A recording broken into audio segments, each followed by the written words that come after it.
Everyone. तर finally 12-15 दिवसांच्या विश्रांतीनंतर मी परत आलेली आहे. आता तर मला लाज वाटायचं सुद्धा बंद झालंय, माहितीये का?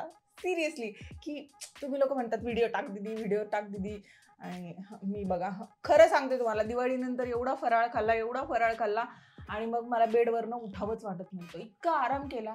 फायनली आता थोडासा ब्रेक घेतल्यानंतर म्हटलं चला शिळ्या कढीला पुन्हा एकदा ऊत आणूयात. आज आपण उरलेले फटाके आपल्या व्हिडिओमध्ये फोडणार आहोत, कारण after this controversy people are bashing roasters like hell. म्हणजे तुम्ही पूर्ण माहिती घेत नाही, तुम्ही तर तिच्यावरती जळतातच वगैरे वगैरे वगैरे. तर आज आपण नाण्याची दुसरी जी बाजू आहे, म्हणजे जे अर्ध सत्य लपवलं गेलेलं आहे, त्याच्याबद्दल या व्हिडिओमध्ये बोलणार आहोत. म्हणजे आता टॉपिक तर ऑलमोस्ट जुना झालेलाच होता, पण कमेंट बॉक्समध्ये रोज कुणीतरी येतं आणि कुणीतरी मला हे असे कमेंट करून जातं. म्हटलं चला आपली बाजू सिद्ध करणं खूप जास्त गरजेचं आहे. सगळ्या पब्लिकचं एकच म्हणणं होतं की तू सानिकाची बाजू का ऐकून नाही घेतली. तर काय झालं माहितीये का, ज्या दिवशी लक्ष्मीपूजन होतं, ज्या दिवशी हिने व्हिडिओ टाकला, तिचा मला मेसेज आला आणि रात्री 2 वाजता वगैरे मी त्या मेसेजला रिप्लाय केला, कारण दिवसभर माझं मोबाईलकडे लक्ष नव्हतं, कारण दिवाळीच्या दिवशी आमच्याकडे पूजा वगैरे असते, तर मग त्याच्यातच दिवसभर मी होते. 2 वाजता मी एकदम छानसा हिला मेसेज केला, जो की तिने अजूनही बघितलेला नाहीये. हा ऍटिट्यूड घेऊन हे वावरतात, यांची बाजू कोणी जर यांना विचारायला गेले तर हे लोक सहसा रिप्लाय करत नाही, हे आपल्या डोक्यात असतं. तर आता दुसरी गोष्ट, हिने हिची बाजू हिच्या स्टोरी मधनं सांगितली होती, त्यामुळे तर प्रश्न येतच नाही हिला विचारण्याचा की नेमकं झालंय काय. आता हिचा व्हिडिओ मी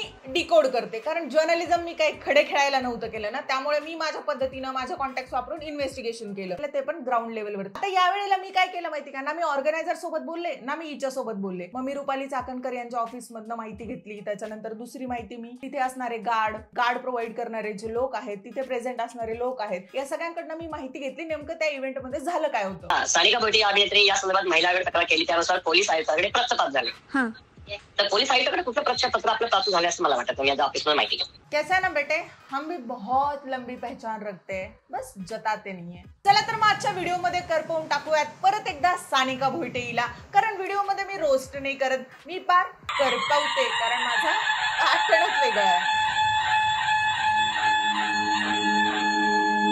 समोरच्या व्यक्तीची मी रेकॉर्डिंग करण्याच्या अगोदर त्यांची परमिशन पण घेतली होती, त्यामुळे मी इथे ते पण टाकतेय. सो या क्लिअर करून ठेवा, मी आजपर्यंत कुणाचाही कॉल रेकॉर्ड करण्याच्या आणि ते पोस्ट करण्याच्या विरोधात आहे, पण मी समोरच्या व्यक्तीची परमिशन घेतलेली आहे, सो त्याच्यामुळे मी इथे टाकते. तिची स्टोरी ऐकल्यानंतर लोकांनी रोस्टर लोकांना चुकीचं ठरवायला सुरुवात केली. म्हणजे रोस्टर लोक किती चुकीचे असतात, हे लोक एखाद्या व्यक्तीच्या किती मागे लागतात, एखाद्याला चुकीचं रोस्ट करतात, अरे बापरे किती चुकीची माहिती सांगतात, अशा सगळ्या गोष्टी लोकांनी कमेंट बॉक्समध्ये प्रत्येक रोस्टरला सांगायला सुरुवात केली, दुसरी बाजू न जाणून घेता. आणि हिच्या स्टोरीमध्ये इतके सारे लूप होल आहेत, ते लोकांनी फक्त ऐकण्याच्या ओघामध्ये, कारण 43 मिनिटाचा व्हिडिओ आहे ना, सुरुवातीच्या 2 मिनिटात काय बोलली हे लक्षातच नाहीये. तुझ्या स्टोरीचा प्रॉब्लेम काय आहे माहितीये का, तुझी स्टोरी जी आहे ना ती too good to be true आहे. म्हणजे एवढी कशी काही क्लीन असू शकते ना एखादी स्टोरी, की आपली तर काहीच चूक नाही याच्यामध्ये, माझी तर काहीच चूक नाहीये, सोलापूरकरांना पिसाळलेलं कुत्रं चावलेले त्याच्यामुळे ते लोक आमच्या मागे लागले, असं कसं काय होऊ शकतं.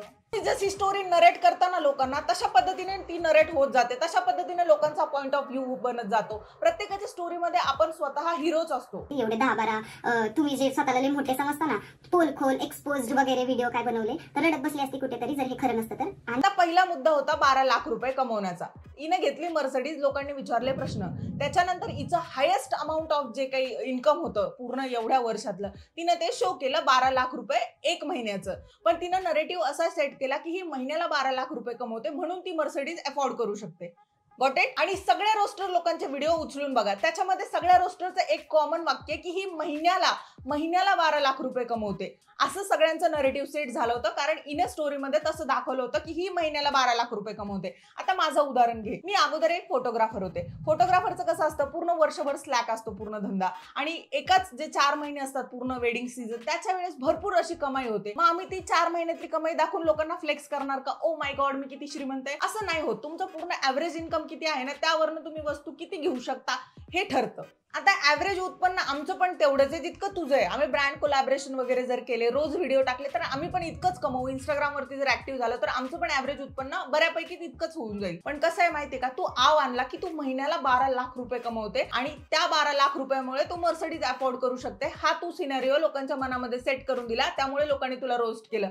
आणि आजकाल इंस्टाग्रामच्या डीएम मध्ये आणि कमेंट बॉक्समध्ये प्रत्येक दुसरा व्यक्ती मला हेच म्हणतोय की तुला तर तिच्यावरती जळण होत असेल, मला तुझ्याकडनं ही अपेक्षा नव्हती, किती तू जळते. खरंच आमच्याकडे खूप जास्त जोराचा पाऊस चालू आहे बरं का.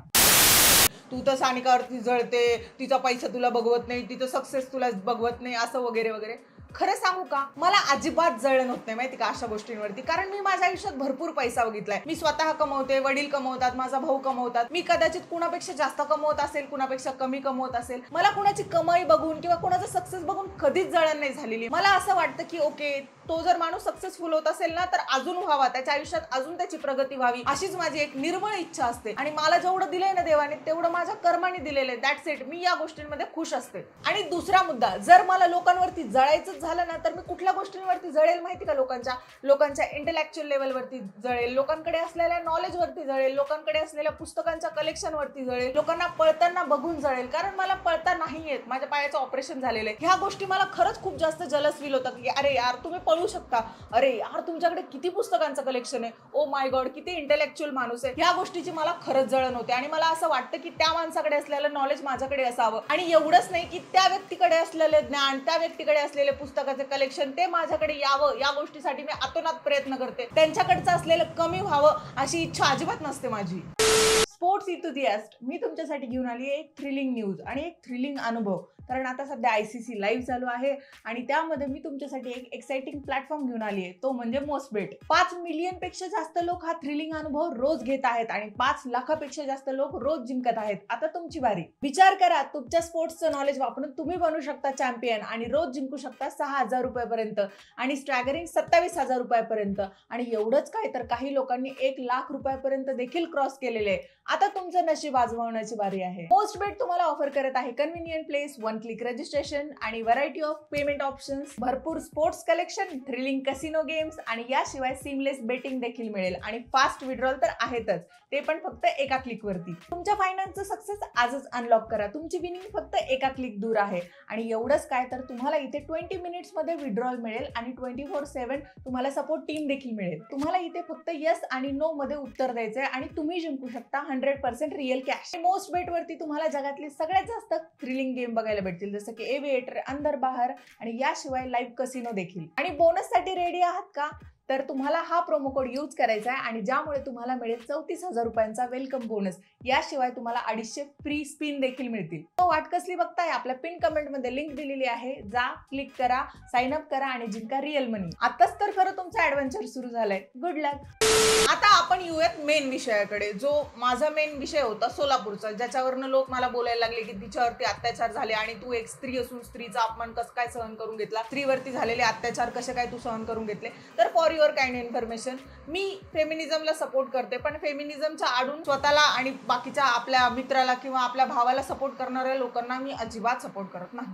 कारण महिला आयोगाच्या ताकदीचा आपण कुठेतरी स्त्री म्हणून गैरवापर करून घेतो. ह्या गोष्टी मला कधी पटल्या नाही आणि मी त्या पटवून घेणार पण नाही. आता येऊयात आपल्या मेन व्हिडिओकडे, कारण या वेळेला मी जी माहिती घेतली ती डायरेक्ट मी उच्च लेवलवरतीच घेतली आणि ग्राउंड लेवलवरती घेतली. मी ना दोघांना इन्क्लूड नाही केलेलं. आणि कसं आहे माहिती का, जुन्या विषयावरती बोलण्यात अर्थ नव्हता, पण मला माझी बाजू क्लिअर करायची होती. लोक जे माझ्यावरती आरोप करत होते त्या गोष्टी मला क्लिअर करायच्या होत्या की मी लोकांकडनं कधीच अर्धी माहिती घेत नाही. मी ग्राउंड लेवलवरती इन्व्हेस्टिगेशन करते, सगळ्या गोष्टी माहिती करून घेते आणि त्यानंतरच व्हिडिओ करते.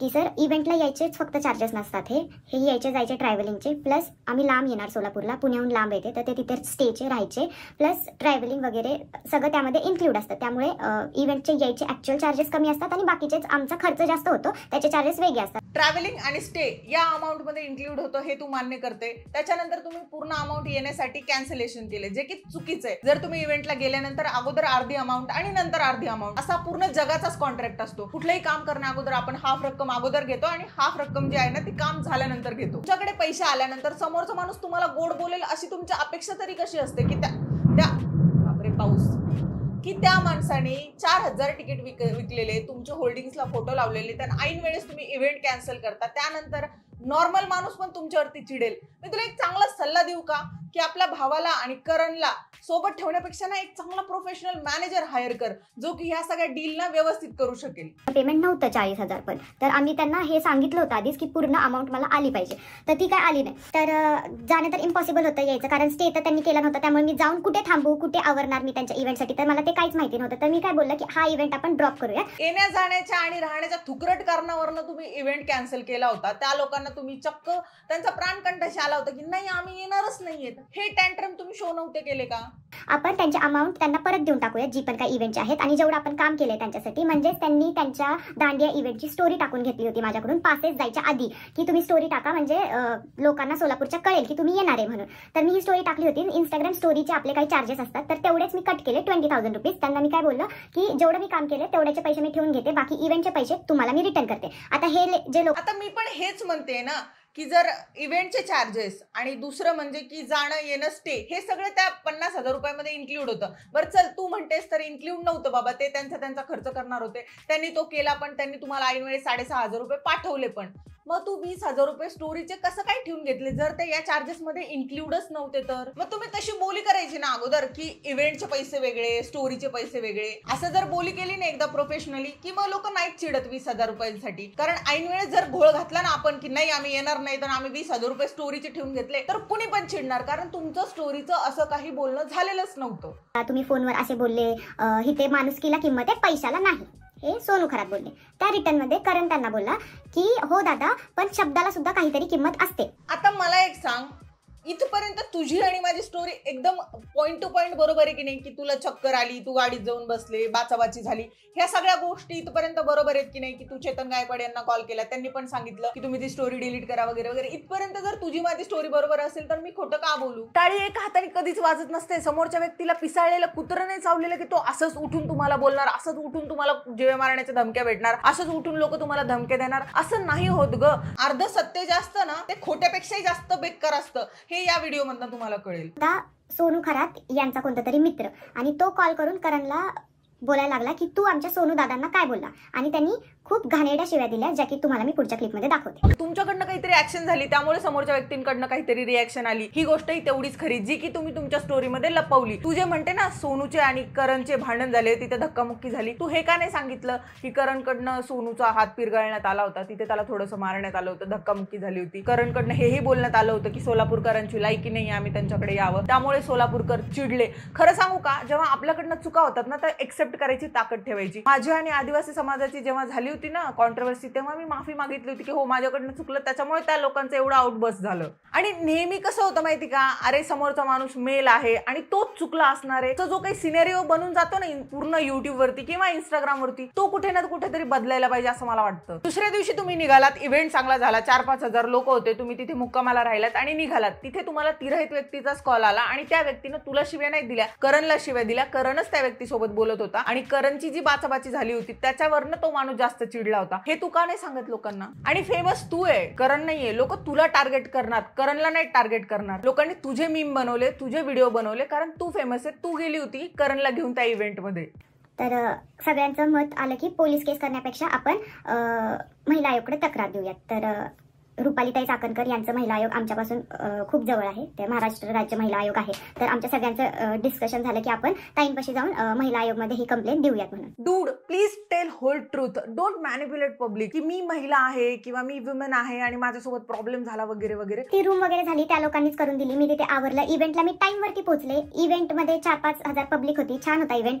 तर ती तू स्वतःच कबूल करते की अख्ख्या इव्हेंट मध्ये लोकांनी तुझ्यासोबत काहीच मिसबिहेव केला नाही. जो झाला तो करणचा वाद झाला सोनू सोबत. दुसऱ्या दिवशी तू स्टोरी टाकली आणि त्याच्यानंतर ह्या वादाला तोंड फुटलं. महिला आयोगामध्ये तुझा स्टँड वेगळाच होता. तिथे तुला ऑर्गनायझर्सचा प्रॉब्लेम नव्हता, तिथे तुला सोलापूरच्या पब्लिकचा प्रॉब्लेम होता. आणि जर करण सोबत मिसबिहेव झाला किंवा करणने मिसबिहेव केला तर महिला आयोग आलं कुठून? नंतर तुम्ही वुमन कार्ड प्ले केलं, नंतर तुम्ही महिला आयोगात गेला आणि तिथे गेल्यानंतर तुझा स्टँड वेगळाच होता. तिथे तुला हे जे ऑर्गनायझर्स आहेत त्यांचा काहीच प्रॉब्लेम नव्हता, तुला सोलापूरकरांचा प्रॉब्लेम होता. ह्याची रेकॉर्डिंग मी तुला ऐकवते. करायला विशेष म्हणजे तिचं आयोजकाबद्दल कसलीही तक्रार नव्हती. आता पेपरमध्ये चुकीचं आलेलं आहे. अच्छा, आयोजकांबद्दल पेपरमध्ये उलट आलंय. पेपरमध्ये ती काय बोलते की माझी सोलापूरकराबद्दल कसलीही तक्रार नाही, माझी तक्रार आहे आयोजकाबद्दल. बरोबर. जेव्हा समोर बसून बोलली तेव्हा ती बोलली की आयोजकांचं काही चुकलं, त्यांनी माझं पेमेंट व्यवस्थित दिलं, आयोजकाकडून मला कुठलाही त्रास झाला नाही, मला तिथल्या लोकांनी धक्काबुक्की केली त्यामुळे तिने तो व्हिडिओ केला. आणि ती बोलती सोलापूरकर तक्रार नाही. परंतु ऍक्च्युली जर तुम्ही व्हिडिओ पाहिलाय का? हो, पाहिला ना. मग त्यामुळे तिने सोलापूरकरांनाच चीप म्हटलेला. हा, ती ज्या व्हिडिओ मध्ये बोलते का, म्हणजे तिच्या आपला स्टोरीचा जो व्हिडिओ तो वेगळा आहे आणि युट्यूबवरचा व्हिडिओ वेगळाच आहे सर. त्याच्यामध्ये तिने जो टाकला होता पहिल्या दिवशी त्यामध्ये तिने सोलापूरकरांबद्दलच बोललेली होती. अच्छा, बरं सोलापूरकरांच्या लोकांनी जे आणि ज्या पद्धतीनं तू 2 व्यक्तींचे व्हिडिओ टाकले ना की बघा पोलिसांनी यांना पकडलं वगैरे वगैरे आणि त्यांच्याकडनं ह्या गोष्टी बोलून घेतल्या, तर मी तुला आणखी एक सांगू का, त्या लोकांनी जसे तुझे एडिट बनवले ते टाकले, तू त्यांना अटक घडवून आणलीस वगैरे वगैरे किंवा त्यांना पकडलं, त्यांचे व्हिडिओ काढले, सगळ्या गोष्टी झाल्या, तर आणखी एक गोष्ट सांगते, महिला आयोगामध्ये तुलाही माफी मागायला लावली होती आणि समोरच्या व्यक्तीलाही माफी मागायला लावली होती, तर तू तुझ्या माफीचं तर काही सांगितलंच नाहीस की माझ्याकडनं पण चुकलं, आमच्याकडनं पण चुकलं, आम्ही पण माफी मागायला सांगितलं, आम्ही ते नाही केलं म्हणून. आणखी एक गोष्ट, लोकांनी जर तुझ्यासोबत मिसबिहेव केला ना तर you have that right to punish them. But कसं झालं माहिती का, करणने धक्कामुक्की केली आणि हे सगळं करणने मिसबिहेव केला, पण ती स्टोरी तू तुझ्या बाजूने वळवून महिला आयोगाकडे गेलीस. नंतर काय झालं ना ते तुम्ही पुढे बघा.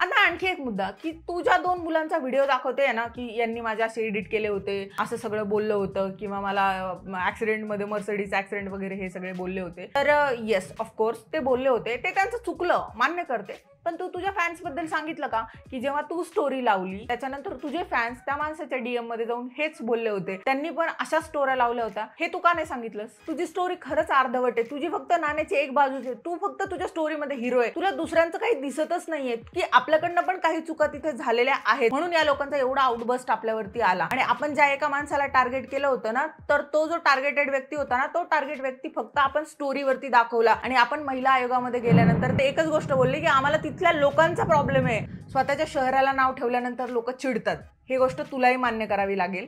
आणि सोनूचे असतील बाबा सपोर्टर की आपल्या भावाला कुणी काही बोलल्यानंतर तो व्यक्ती संतापला असेल, त्यांनी तुला कॉल केला, शिव्या दिल्या, आणि तू हे का नाही सांगितलं की जेव्हा तुला गाडीमध्ये फोन आला त्या व्यक्तीचा, मग तू समोर चेतन गायकवाड यांना फोन केला, त्यांनी फोन नाही उचलला, त्यांच्यासोबत कुठल्याही गोष्टी डिस्कस न करता तू डायरेक्टली स्टोरी टाकलीस, त्यांना त्या मेन्शन केल्या, लोकांनी त्यांना शिव्या द्यायला सुरुवात केली, त्या व्यक्तीने त्याचे कोर्टाचे कामं अर्धे सोडले, तुला कॉल केला, त्यानंतर देखील तू त्या व्यक्तीला अरे तुरे बोललीस, त्या व्यक्तीला हे म्हटलीस की तू नको शिकूस मला की मी स्टोरी कधी डिलीट करायची, काय डिलीट करायची. तू स्टोरी टाकल्यानंतर कमीत कमी 1 ते 1.5 लाख लोक तुझी स्टोरी बघत असतील अंदाजे, चल आपण 50,000 धरून चालूया, त्याच्यातल्या निम्म्या लोकांनी समोरच्या व्यक्तीच्या आयडी वरती क्लिक करून त्या माणसाच्या कमेंट बॉक्स मध्ये, त्याच्या डीएम मध्ये त्याला घाणघाण शिव्या द्यायला सुरुवात केली. त्यानंतर तो माणूस तुझी पूजा करावी अशी तुझी अपेक्षा होती का? एकंदरीत कोणताही व्यक्ती चिडलाच असता ना की तू मला कसं काय मेन्शन केलं, मला या गोष्टी काही माहितीच नाहीये. ऑब्व्हियसली तो चिडला की तू नको ते टाकूस, माझं नाव डिलीट कर. जर तो तुला चिडूनही बोलत होता तरी तो तुला हेच म्हणत होता की समोरच्या व्यक्तीचा माझा काहीही संबंध नाहीये. मी माझ्या बाबतीत एक तुला गोष्ट सांगते की माझी ना आदिवासी समाजासोबत कॉन्ट्रोवर्सी झाली होती. ते एका व्यक्तीने माझ्यावरती व्हिडिओ केला होता आणि अख्खीच्या अख्खी पूर्ण आदिवासी जो समाज आहे तो माझ्यावरती तुटून पडला होता आणि त्यावेळेस माझंही चुकलं होतं, मी माती खाल्ली होती, मी माफी मागितली त्या गोष्टींची. त्यानंतर लोक शांत झाले, कारण तर ते लोक त्या व्यक्तीचे सपोर्टर होते आणि तो व्यक्ती जसं म्हणेल तसं ते व्यक्ती ऐकत होते, बाकीचे जे समाजाचे जे लोक होते ते ऐकत होते, कारण तर तो त्या समाजाचा नेता होता. आता ह्या गोष्टी अशाच वर्क करतात की जर तुम्ही एखाद्या व्यक्तीला आयडियली फॉलो करत असाल आणि त्या व्यक्तीला जर कुणी काही बोललं तर कार्यकर्ते मागचा पुढचा विचार कुठलाही न करता समोरच्या व्यक्तीला डायरेक्ट बोलायला सुरुवात करतात. हे असं वर्क करतात. जसे तुझे फॅन्स आहेत ना, त्यांनी मागचा पुढचा कुठलाही विचार न करता चेतन गायकवाड यांना शिव्या दिल्या, त्यांच्या डीएम मध्ये त्यांना घाण बोलले की तू असं कसं काय करू शकतो. जर तुम्ही सहन करताय तर लोकही सहन करतातच ना. तू तर स्टोरीमध्ये टाकलं होतं 1.1 मिलियन लोकांना. आणि अजून एक, अशा धमक्या किंवा हे अशा स्टोरी लावून जर लोक जेलमध्ये गेले असते ना तर पायल झोन आहे ना, तिला आतापर्यंत जन्मठेपेची शिक्षा झाली असते. कसं आहे ना सानिका, स्वतःच्या स्टोरीमध्ये प्रत्येक जण हिरोच असतो. आपण कधीच आपली चूक मान्य करत नाहीत आणि ती सांगतही नाही. मी आधी पण म्हटलं की टाळी एका हाताने वाजत नाही. सोलापूरकरांमध्ये जी क्लिप व्हायरल झाली होती करणची, त्यामुळे लोक चिडले होते आणि त्याच्यामुळे लोक तुम्हाला शिवीगाळ करत होते. ह्या गोष्टी तुम्ही सांगितल्याच नाही आणि वरतून वुमन कार्ड प्ले करणं चालू आहे. कितीतरी जाऊन हिरो हिरोईनचं ना पूर्ण एक रेकॉर्ड उचलून बघायचं. कधी जर हे लोक कुठल्या एखाद्या पर्टिक्युलर व्यक्तीबद्दल, एखाद्या शहराबद्दल जर वाईट बोलले ना तर लोक अक्षरशः त्यांचं जीवन जगणं मुश्किल करून टाकतात, एवढं त्यांना ट्रोल करतात. जर तुम्ही फेमस असाल तर तुम्हाला हे ट्रोल सहन करावे लागतात आणि दुसरं म्हणजे तुम्हाला तुमच्या तोंडावरती कंट्रोल ठेवणं गरजेचं असतं. तर हा सगळा बालिश प्रकार हे चेतन गायकवाड दसऱ्यानंतर 2 दिवसांनी पुण्यात येऊन करत होते. पण एक इन जनरल माझ्या घरच्यांच्या दृष्टिकोनात असं आलं, माझ्या घरचे जे पण आहे की उगाच आपण रिस्क नको घ्यायला, कुणाच्या मनातलं असं काही सुद्धा सांगू शकत नाही. नंतर तू महिला आयोगाकडे गेली, जेव्हा तू लोकांना चीप म्हटलीस ना, त्यानंतर लोकांनी तुझे एडिट बनवायला सुरुवात केली. हे का नाही सांगितलं का? कसं आहे माहिती का, इथे दोन मुद्दे आहेत. एक तर तू विमेन आहेस आणि दुसरा म्हणजे की तुझ्याकडे एक्सप्रेस व्हायला प्लॅटफॉर्म आहे. विमेन असल्याचा फायदा तू करून घेतलेला आहेस, कारण करणचे जे झालं ते करण सोबत झालं. तुला फोन आले ते करणमुळे आले, तुझ्यासोबत जे झालं ते करणमुळे झालं, पण तो अजूनही समोर येऊन त्यांनी माफी मागितली नाही. आणि दुसरा मुद्दा असा की समोरच्या व्यक्तीकडे प्लॅटफॉर्म नाहीये, तो अजूनही येऊन काहीच बोलत नाही, त्याची बाजू क्लिअर करत नाहीये. आपल्याकडे महिलांचं फार लवकर ऐकून घेतलं जातं. त्यांची चूक आहे ना कुठेतरी एक पडद्या आड केली जाते की ठीक आहे चला यांचा कोण नादी लागणार, जाऊ द्या, महिला आयोग आहे, आणि पटकन आपण तिथे जातो. तिथेही तुम्हाला माफी मागायला लावली होती, पण तुमचा इगो मध्ये आला आणि तुम्ही ते केलं नाही. चीप आणि अनप्रोफेशनल म्हटल्यानंतर तू जी ऍक्शन केली त्याची तुला रिएक्शन भेटली. आणि आय नो रिएक्शन खूप जास्त घाण होती. एका मुलीच्या बाबतीत हे सगळ्या गोष्टी नाही व्हायला पाहिजे, कारण मान्य आहे की बऱ्याच वेळेला आपण रागात बऱ्याच साऱ्या गोष्टी बोलून जातो, आपल्याला त्या कळत नाहीत. समोरची व्यक्ती स्त्री आहे या गोष्टीचंही आपण भान ठेवलं पाहिजे. रादर मुलांनी थोडं रागावरती कंट्रोल केलं पाहिजे की चला ती फेमस आहे म्हणून ती सहन करून घेईल, अशातल्या गोष्टी नसतात. चला तुम्ही एखाद्या व्यक्तीला ऍडमायर करतात किंवा तुमच्या गावातले ते लीडर आहेत, तुम्ही त्यांना सपोर्ट करतात, पण त्याच्या समर्थनार्थ तुम्ही अशा कुठल्या गोष्टींचे एडिट करून किंवा तिला अगदीच जीव्या मारण्याच्या धमक्या वगैरे देणं हेही चुकीचं आहे. आणि डिरेक्टली एखाद्या व्यक्तीवरती असं डिफेमेशनचे आरोप करणं हेही चुकीचं आहे. आपणही कुठेतरी चुकलो, आपणही माफी मागून ह्या गोष्टी सॉल्व्ह करायला पाहिजे होतं. दॅट्स इट गाईज, हा विषय माझ्यासाठी क्लोज झालेला आहे. पुढच्या महिन्यापासून मी नवीन टॉपिक वरती व्हिडिओ घेणार आहे आणि मी ट्राय करणार आहे की मी महिन्याला 4 व्हिडिओ घेऊन येईल. आणि दुसरं म्हणजे की मी खूप जास्त वेळ घेतला या टॉपिक वरती बोलण्यासाठी, कारण मी खूप ग्राउंड लेवलवरती जाऊन इन्व्हेस्टिगेट केलं हे सगळं प्रकरण. आणि असंही नाहीये की मी कोणाची तरी वकील आहे किंवा कोणाची तरी मैत्रीण आहे किंवा कोणाची तरी दुश्मन आहे म्हणून हा व्हिडिओ करते, अशातला काहीही भाग नाहीये. मुळात काय, तिचा व्हिडिओ व्हायरल होणार किंवा उद्या जाऊन कोणीतरी बघणार, ते व्यक्ती मला येऊन कमेंट करणार की तुम्ही गप्प बसलात कारण कुठेतरी तुम्ही चुकीचे होतात, आणि मला ते नव्हतं करायचं म्हणून मी हा व्हिडिओ करते. So that is it for today guys. जर तुम्हाला हा व्हिडिओ आवडला असेल तर व्हिडिओला लाईक करा, शेअर करा, माझ्या चॅनलला सबस्क्राईब करा. तोपर्यंत सदा खुश राहा आणि सदा कूल राहा. आणि हो, मला फेसबुक आणि इंस्टाग्राम वरती फॉलो करायला विसरू नका. सेकंड चॅनलची लिंक आपल्या डिस्क्रिप्शन मध्ये दिलेली आहे, त्याला जा, सबस्क्राईब करा, व्हिडिओ बघा. आणि अजून एक महत्त्वाची गोष्ट, मोस्ट बेटची लिंक आपल्या पिन कमेंट मध्ये दिलेली आहे, जा खेळा आणि जिंका भरघोस बक्षीस. पापा है हम तेरा पापा है मेरा पगली प्रियंका चोपड़ा, तेरा पगली फुलापा है आपा है.